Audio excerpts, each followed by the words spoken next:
पुणेरी pattern म्हणजे आपुलकीचा हात आणि विश्वासाची साथ, IT करिअरची खरी सुरुवात. त्यामुळे आमच्या चॅनलला आत्ताच सबस्क्राईब करा. माझं नाव आदिनाथ बाळासाहेब परकर. मी सोलापूर जिल्ह्यातील सांगोला तालुक्यातून येतो. माझी डिग्री सर परशुराम भाऊ कॉलेज पुणे येथून झालेली आहे आणि मी पुणेरी पॅटर्नमध्ये ॲज अ डेटा ॲनालिस्टचा क्लास जॉईन केला होता. पण आज माझं सक्सेसफुल प्लेसमेंट ॲज ए इंजिनियरमधून झाले. So thank you Puneri pattern and team. So आपले स्टुडंट आहेत आदिनाथ हिप्परकर. बेसिकली ते सोलापूरचे आहेत. आज त्यांचं सक्सेसफुली प्लेसमेंट झालेलं आहे AI इंजिनियरसाठी. बऱ्याच विद्यार्थ्यांचं स्वप्न असतं की मला AI/MLमध्ये चांगला जॉब मिळाला पाहिजे, पण याच जॉबसाठी किती अभ्यास करायला लागतो, काय शिकायला लागतं आणि काय डिरेक्शनने काम करायला लागतं, हे सगळंच महत्त्वाचं आहे. आजच्या सक्सेस स्टोरीमधून तुम्हाला हे सगळं बघायला मिळणार आहे. चला तर मग जास्त वेळ व्हायला न घालवता आपण स्टोरीला स्टार्ट करूयात. तर आदिनाथ, आज तुम्हाला कसं वाटतंय? खूप भारी. भारी? ओके. आईवडिलांना कसं वाटतंय? त्यांना पण खूप भारी वाटते. अच्छा, खुश आहेत? खूप खूप चांगली गोष्ट आहे, कारण की हेच तर महत्त्वाचं आहे की आपण क्लासेस जॉईन करतो, पण ते क्लासेस जॉईन केल्यानंतर आपल्याला यश मिळतं की नाही, हा एकदम महत्त्वाचा फॅक्टर आहे. पण मी आत्तापर्यंत जे मुलं पाहिलेले आहेत यशस्वी झालेले, तर ते सगळे मुलं हेच सांगतात की त्यांचे आईवडील आज खूप हॅप्पी आहेत. म्हणजे आपल्या आईवडिलांच्या चेहऱ्यावर ते आनंद येण्यासाठी का होईना, पण आपण तेवढी मेहनत टाकली पाहिजे. तर मला सांगा, साधारण क्लास जॉईन करून प्लेसमेंट घेईपर्यंत किती वेळ लागला? 4 months. 4 months. Yes. गुड. खूप मोठी गोष्ट आहे. आता मला हे सांगा आदिनाथ, की आता जर तुम्ही डेटा अनालिस्टचा क्लास जॉईन केला होता, आज तुमचं AI इंजिनियर किंवा मशीन लर्निंगसाठी प्लेसमेंट झाले, तुम्ही स्वतःच्या एंडनी काय एफर्ट टाकले? मी डेटा ॲनालिस्टचा फर्स्ट सगळा सिलेबस कवर केला आणि त्याच्यानंतर मला इंटरेस्ट AIमध्ये होता ऑलरेडी. सो मग मी तुमची हेल्प घेतली, नंतर ट्रेनरची हेल्प घेतली की मला म्हणजे AIML शिकायचं आहे. सो मग त्यांनी प्रत्येक वेळेला गाईड केलं. म्हणजे मग आपला जो सिलेबस आहे वेबसाईटवर त्याच्या थ्रू जाणं किंवा त्यातला एक पॉईंट उचलून तो म्हणजे इन डेप्थ त्याचं म्हणजे शिकणं किंवा त्याच्या नोट्स काढणं, ह्या सगळ्या गोष्टींचा अशा पद्धतीने अभ्यास केला. किंवा प्रॅक्टिकल इम्प्लिमेंटेशन जास्तीत जास्त मी प्रॅक्टिकली त्याच्यावर भर दिला. म्हणजे थेरॉटिकली आधी सगळं कन्सेप्ट क्लिअर करायचो आणि त्याच्यानंतर मग प्रॅक्टिकल प्रॅक्टिस करायचो. बरोबर. आता असं होत नाही ना की आपलं पहिल्याच इंटरव्ह्यूमध्ये सिलेक्शन झालं, तुम्ही पण काही रिजेक्शन फेस केले असतील, तर ते कशामुळे झाले होते? ॲक्च्युली काही कन्सेप्ट आपण फक्त वरवर बघून जातो. म्हणजे आपल्याला वाटतं की नाही AML म्हणजे मशीन लर्निंग, डीप लर्निंग आलं म्हणजे झालं, पण नाही. त्याच्या पुढे बियॉन्ड जाऊन पण आता जनरेटिव्ह AI ट्रेंडला येते. तर जनरेटिव्ह AIमध्ये लार्ज लँग्वेज मॉडेल्स आहेत, नंतर natural language processing, computer vision, त्याच्यानंतर रॅग ॲप्लिकेशन्स आहेत. त्याचं फक्त वरवर स्टडी न करता ते इन डिटेल त्याचं प्रॅक्टिकल इम्प्लिमेंटेशन जमलं पाहिजे.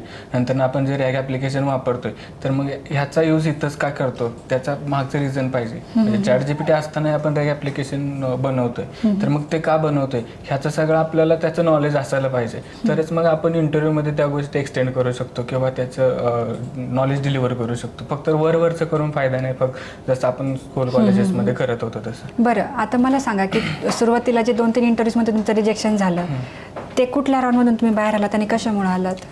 ॲक्च्युली माझं टेक्निकली स्ट्रॉंग होतं, फक्त मी मॅनेजर राऊंडमधून बाहेर पडायचो.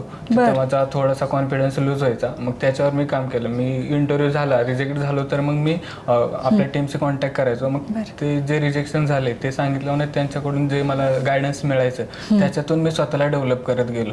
आणि आत्ताच्या म्हणजे लास्ट सेकंड जो इंटरव्ह्यू झाला त्याच्यामध्ये मला माझे 3 राऊंड झाले पहिले, आणि 4th राऊंडमध्ये मला रॅग इन डिटेल विचारलं. त्याच्यावर त्यांनी 10 to 12 क्वेश्चन विचारले असतील. सो त्याच्यातले मी 6 to 7 दिले, पण ते पण माझं कन्फ्युजन होतं, कारण त्याचं मला फक्त वरवरचं नॉलेज होतं.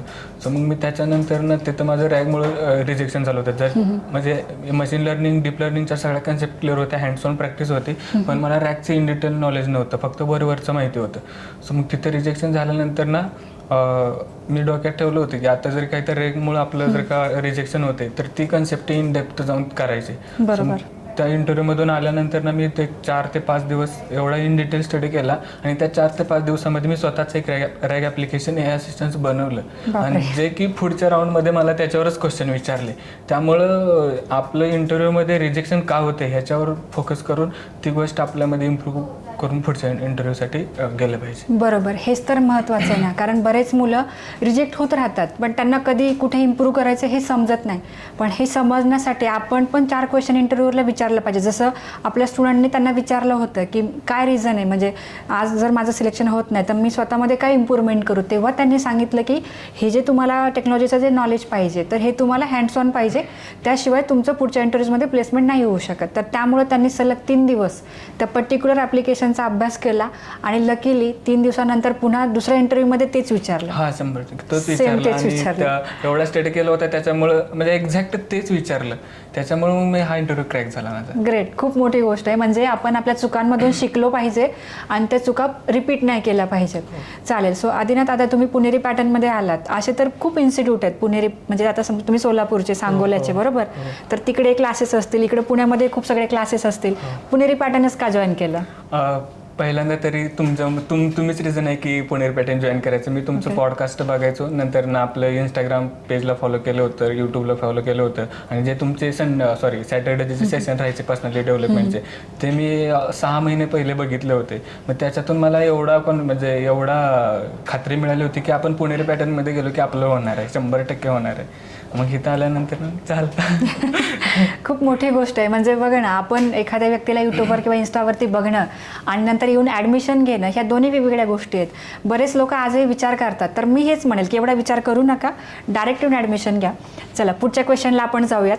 तर पुणेरी पॅटर्नमध्ये मी आहे, एज्युकेशन काउन्सिलर आहेत, प्लेसमेंट टीम आहे, सपोर्ट टीम आहे, बरेच लोक काम करतात. म्हणजे सगळी टीम मिळून पुणेरी पॅटर्न चालवते. तर मला सांगा की सगळ्यात बेस्ट काय वाटलं? म्हणजे ओव्हरऑल टीम तशी आपली बेस्टच आहे, पण त्याच्यामध्ये मला प्लेसमेंटचा सपोर्ट जो श्रद्धा मॅमने केला आणि जे एज्युकेशन काउन्सिलर होते माझे सिद्धेश्वर सर, आणि त्याच्यानंतर जे तुमचे GDचे सेशन व्हायचे, ह्याच्यामुळे मला खूप फायदा झाला. ॲक्च्युली जेव्हा मी फर्स्ट टाईम आलो होतो ना, तेव्हा मला खरंच इंटरव्ह्यू देता येत नव्हता आणि माझं ज्या दिवशी ॲडमिशन होतं त्या दिवशीच मी तुमच्या लेक्चरला बसलो होतो. कदाचित मला वाटते की त्या सेशनला बसल्यामुळे मला 100% खात्री झाली की आज आपण ॲडमिशन घेऊ शकतो. नाहीतर मी सेशन नसतं अटेंड केलं तरी मग माझ्या मनात हे राहिलं असतं की करू का नको. पण बाय चान्स मला तुमचं सेशन त्या दिवशीच अटेंड करायला मिळालं ॲडमिशनच्या 1 तास आधी. सो मग माझे ओव्हरऑल प्लेसमेंट टीम खूप भारी आहे. श्रद्धा मॅमचा सपोर्ट एवढा मिळतो ना की म्हणजे इंटरव्ह्यूचा JD पाठवण्यापासून ते पूर्ण इंटरव्ह्यू म्हणजे जाऊन येऊ तोपर्यंत, मग रिजेक्ट झाला तर पुढचा आहेच, पण ते तोपर्यंत जो सपोर्ट मिळतो आणि त्याच्या आधी म्हणजे तुमचा कोणत्या पोझिशनसाठी तुम्हाला काय पाहिजे, शिकायला पाहिजे, ह्याच्या सगळ्या गोष्टी श्रद्धा मॅम एवढे इन डिटेल सांगतात आणि त्या सांगितलेल्या गोष्टींचा यूज करून आपण ट्रेनरला विचारून त्या गोष्टी आपण एक्सप्लोर करू शकतो. बरोबर.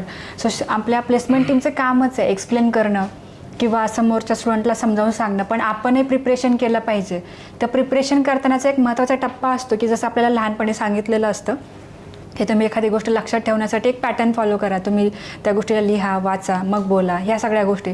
सो मी सरप्राईज झाले होते की ज्यावेळेस मला तुमच्या नोट्स बघायला भेटल्या, त्या खूप इनडेप्थ नोट्स होत्या AIMLच्या आणि त्या स्वतः स्टुडंटनी काढल्या होत्या. असं नाही की पुणेरी पॅटर्नची टीमच क्रेडिट घेते, असं अजिबात नाही आहे. सगळं क्रेडिट आपल्या स्टुडंटला जातं, कारण त्यांची एफर्ट आहे, त्यांची मेहनत आहे.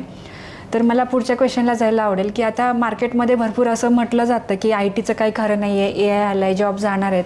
आता तुम्ही तर 6-8 महिन्यांपासून ही सगळी जर्नी बघितली, राईट? आणि आय थिंक मला सांगायला हे पण आवडेल की ते त्यांच्या कॉलेजचे टॉपर आहेत आणि अजून एक स्टुडंट, असे 2 जण मिळून त्यांचे इंटरव्ह्यू बऱ्याच सगळ्या लोकांनी अरेंज पण केले होते. सो तुम्ही त्या सगळ्या प्रोसेसमधून ऑलरेडी गेलात, मार्केट खूप चांगलं बघितलंय. तुम्हाला खरंच काय वाटतं, खरंच ओपनिंग आहेत?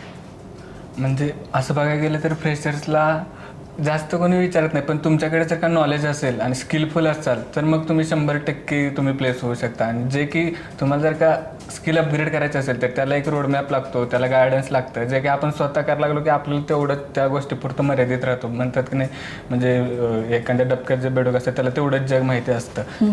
त्याच्या बियॉन्ड जाऊन जेव्हा आपण एखादं इन्स्टिट्यूट जॉईन करतो किंवा कोणाचा तरी गायडन्स घेतो, तेव्हा आपल्याला कळते की नाही बाबा, आपल्यापाशी जे नॉलेज आहे त्याच्यापेक्षा पण अजून खूप साऱ्या गोष्टी आपल्याला शिकायला लागतात. त्या गोष्टी मला इथं आल्यानंतर समजलं. म्हणजे मी आधी खरं तर घाबरायचो AIML मध्ये, माझं कोडिंग चांगलं होतं तरी पण मी DL ॲडमिशन घेतलं होतं की म्हणलं नाही का म्हणजे आपलं होतंय का नाही. पण इथं आल्यानंतर मला तो जो कॉन्फिडन्स मिळाला, जो बूस्ट मिळाला, त्याच्यातून मला एवढं समजलं की नाही, टेक्नॉलॉजी किती हार्ड असू दे ती पहिला शिकलं पाहिजे. मग त्याच्यानंतर ना आपण म्हणजे ते हार्ड आहे की नाही ते तुम्ही सांगता लेक्चरमध्ये की बाबा तुम्ही ते शिकायच्या आधीच कसं काय तुम्ही ते हार्ड आहे म्हणू शकता. आधी शिका, त्याची प्रॅक्टिस करा, मग म्हणा की तुम्ही ते अवघड आहे का सोपं आहे. सो तोच पॅटर्न मी फॉलो केला आणि त्याच्यामुळे मग माझं DL ॲडमिशन असून सुद्धा माझं डेटा सायन्समध्ये प्लेसमेंट झालं ॲज ए इंजिनियर. ही पहिलीच केस आहे पुणेरी पॅटर्नमध्ये, कारण की DAचं करता करताच काही मुलं थकून जातात, डेटा सायन्सचा दूरच. पण आपल्या स्टुडंटनी त्या मार्गदर्शनाने त्या गोष्टी केल्यात बेसिकली क्लासरूममध्ये येऊन. तर आदिनाथ मला हे सांगा की खूप मुलं असं म्हणतात की त्यांचं बजेट नाही आहे, इथे राहायचं खायचं नाही आहे, खरंच इतकं कॉस्टली आहे का, किंवा खरंच काय, म्हणजे तुम्ही काय अनुभव घेतला आहे, क्लास ऑनलाईनमध्ये करायला पाहिजे का क्लासरूममध्ये? माझं तर फुल सजेशन असं असेल की तुम्ही क्लास ऑफलाईनच करा, कारण जेवढं ऑफलाईनमध्ये आपले इंटरॅक्शन आपल्या ट्रेनरसोबत होतं किंवा अदर आपले फॅकल्टीज आहेत त्यांच्यासोबत होतात, जेवढं आपले प्रॉब्लेम शेअर होतात पुढच्यांच्यासोबत तेवढं आपल्याला सोल्युशन मिळतं. जे ऑनलाईनमध्ये होत नाही त्याला लिमिट होतात, काही ना काही गोष्टी येतात. आणि जो प्रश्न राहतो की आपलं म्हणजे बजेटचा वगैरे काय, तर मला असं वाटतं की आपण शिक्षण घेण्यासाठी कशाची चिंता करायची.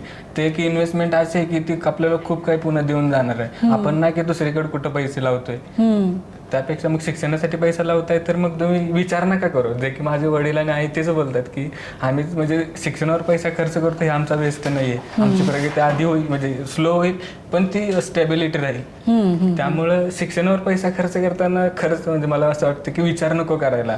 आपण म्हणतो की क्लासची एवढी फी आहे तेवढी फी आहे, पण तो जे काय आपली फी भरतोय त्याचा आपल्याला फ्युचरमध्ये खूप फायदा होणार आहे. त्यामुळं विचार नको करायला. जसं काही म्हणजे मी तरी करत नाही शिक्षणाच्या बाबतीत तसं. बरोबर, कारण की आपला असा खूप वेळ व्हायला जातो हो डिग्री नंतर आणि मग तो वेळ पुन्हा येत नाही. हा म्हणजे माझे जे काही सिनियर होते त्यांचं माझे 1 वर्ष जे आधी पासआउट झाले त्यांना अजूनही काही जणांना जॉब नाही, किंवा मग ते कुठं 5,000 कुठं 10,000वर अशी इंटर्नशिप करणं, पुन्हा ते इंटर्नशिप झाली की कंपनी काढून देते, पुन्हा अजून जॉब सर्चिंग.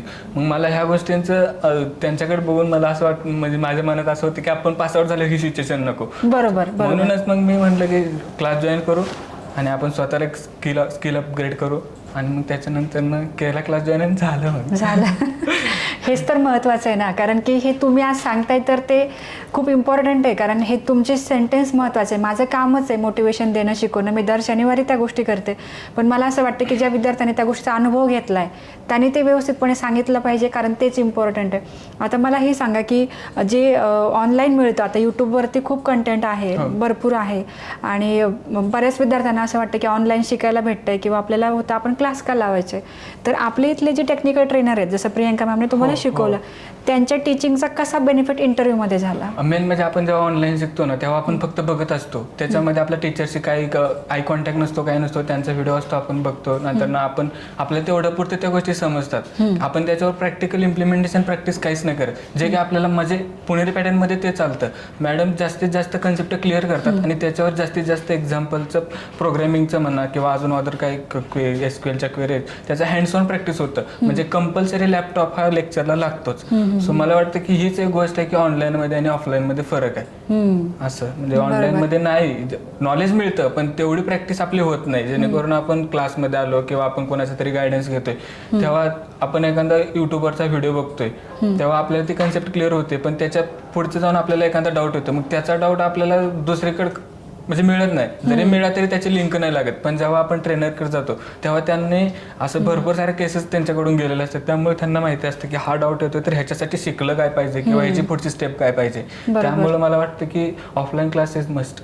बरोबर. आणि आपले जे 15 डेजचे सेशन असतात जे मी इंटरव्ह्यूसाठी जे घेते की एव्हरी मंथ HR राऊंड असेल, GD असेल, स्टेज डेअरिंग ॲक्टिव्हिटी असेल, याचा इंटरव्ह्यूमध्ये कसा फायदा झाला? तसं म्हणजे जेव्हा माझा आता ज्या इंटरव्ह्यूमध्ये माझं सिलेक्शन झालं त्याच्यामध्ये जो इंट्रो होता त्या इंट्रो मी असा दिला की त्यामुळे मी जे त्यांच्याशी कनेक्ट झालो त्याच्यामुळे त्यांनी माझा 1 तास इंटरव्ह्यू एक्सटेंड केला होता. म्हणजे आपल्याला जर का 15 दिवसाचे जे आपले GDचे सेशन आहेत त्याच्यातून आपण आपला कॉन्फिडन्स बूस्ट होतो आणि आपली एवढं कॉन्फिडन्स बूस्ट होतो की आपण पुढच्याच्या कम्फर्ट झोनमध्ये जातो. म्हणजे इंटरव्ह्यू क्रॅक करण्याचं सगळ्यात मोठं साधन माणसाला तर जे काही आपण जे इंट्रो देतो त्याने ते पुढच्या माणसाशी कनेक्ट होणं, आणि ते कुठं मिळतं तर ते 15 दिवसाच्या GDच्या सेशनमध्ये मिळतं. बरोबर. सो तेच महत्त्वाचं आहे, कारण पहिला राऊंड जर क्रॅक झाला तरच टेक्निकलचा चान्स मिळतो आणि ते इम्पॉर्टंट आहे.